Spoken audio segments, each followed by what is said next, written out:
Chronic absenteeism is a problem in American education during the best of times, but now, with the vast majority of the nation's school buildings closed and lessons being conducted remotely, more students than ever are missing class, not logging on, not checking in or not completing assignments. The absence rate appears particularly high in schools with many low-income students, whose access to home computers and internet connections can be spotty. Some teachers report that less than half of their students are regularly participating. The trend is leading to widespread concern among educators, with talk of a potential need for summer sessions, an early start in the fall, or perhaps having some or even all students repeat a grade once Americans are able to return to classrooms. Students are struggling to connect in districts large and small. Los Angeles said last week that about a third of its high school students were not logging in for classes. And there are daunting challenges for rural communities like Minford, Ohio, where many students live in remote wooded areas unserved by internet providers. Educators say that some students and their parents have dropped out of touch with schools completely, unavailable by phone, email or any other form of communication, as families struggle with the broader economic and health effects of the coronavirus outbreak. Even before the outbreak, chronic absenteeism was a problem in many schools, especially those with a lot of low-income students.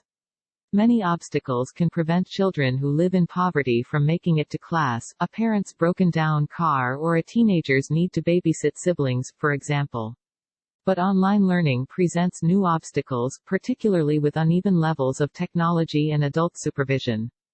Titilayo Aluco, 18, a junior at Landmark High School in Manhattan, is one of the students trying hard to keep up with her classes who has been thwarted by her lack of access to technology.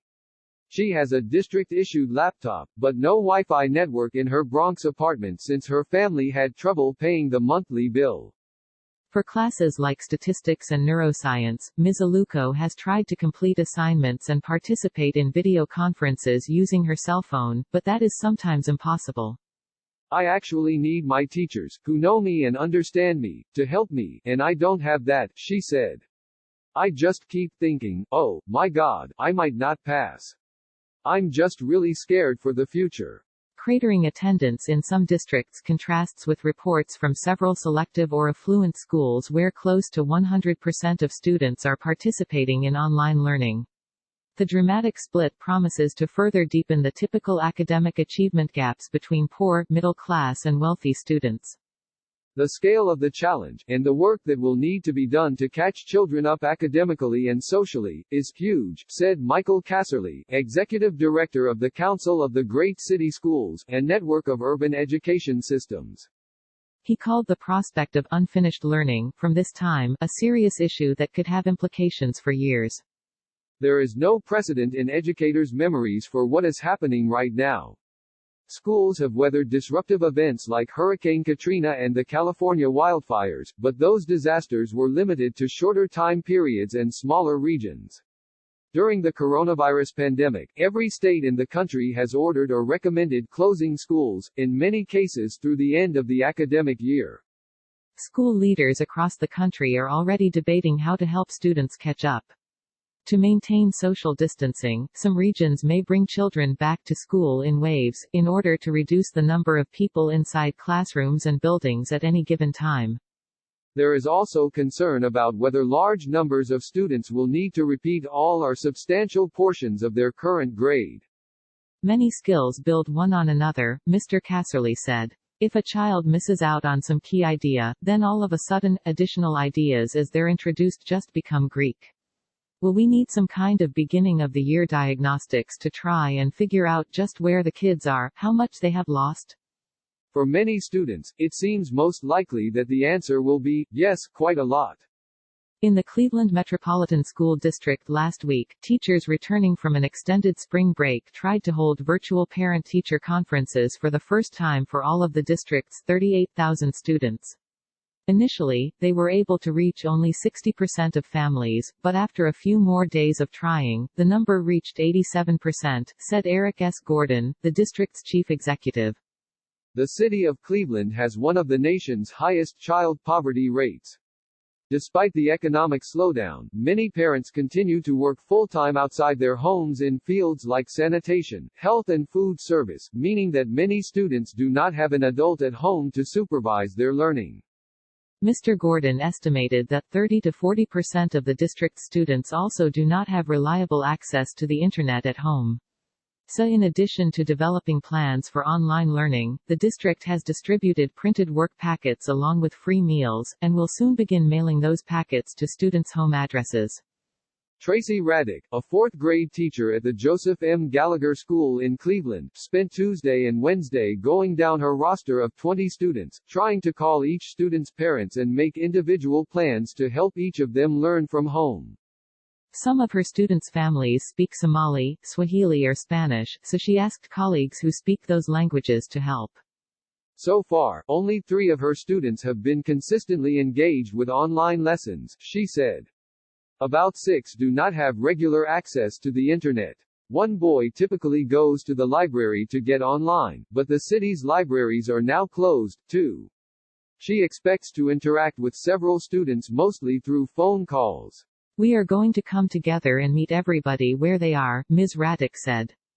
School funding is typically tied to student enrollment or attendance counts across the country, but Ohio has unlinked funding from those counts, a policy that education experts expect most states to adopt in the coming weeks.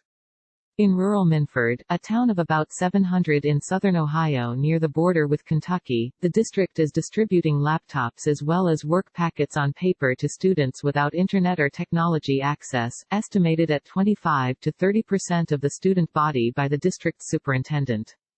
Regardless of whether Minford students can participate in online classes or turn in work, administrators expect to promote a majority of them to the next grade, said Marin Applegate, the district's school psychologist. We do not feel they are in control and cannot be held accountable, she said.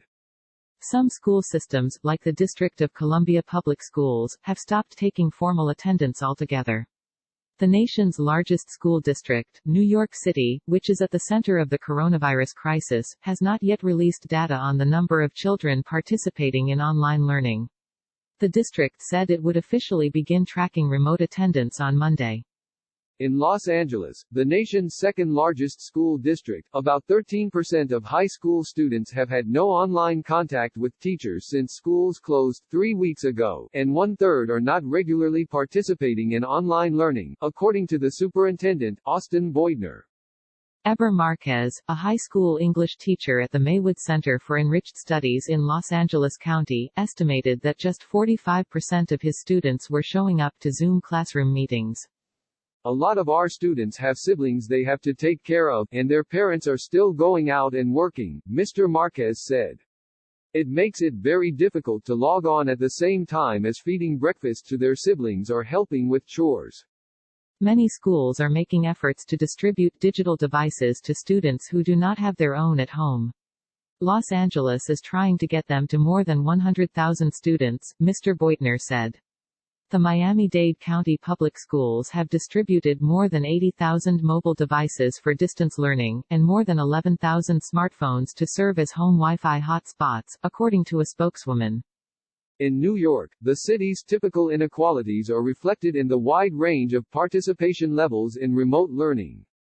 At Brooklyn Technical High School, one of the city's most competitive, Serge Avery, a social studies teacher, said 98% of his students have been participating in daily online activities, like reading and responding to a Financial Times article about the coronavirus.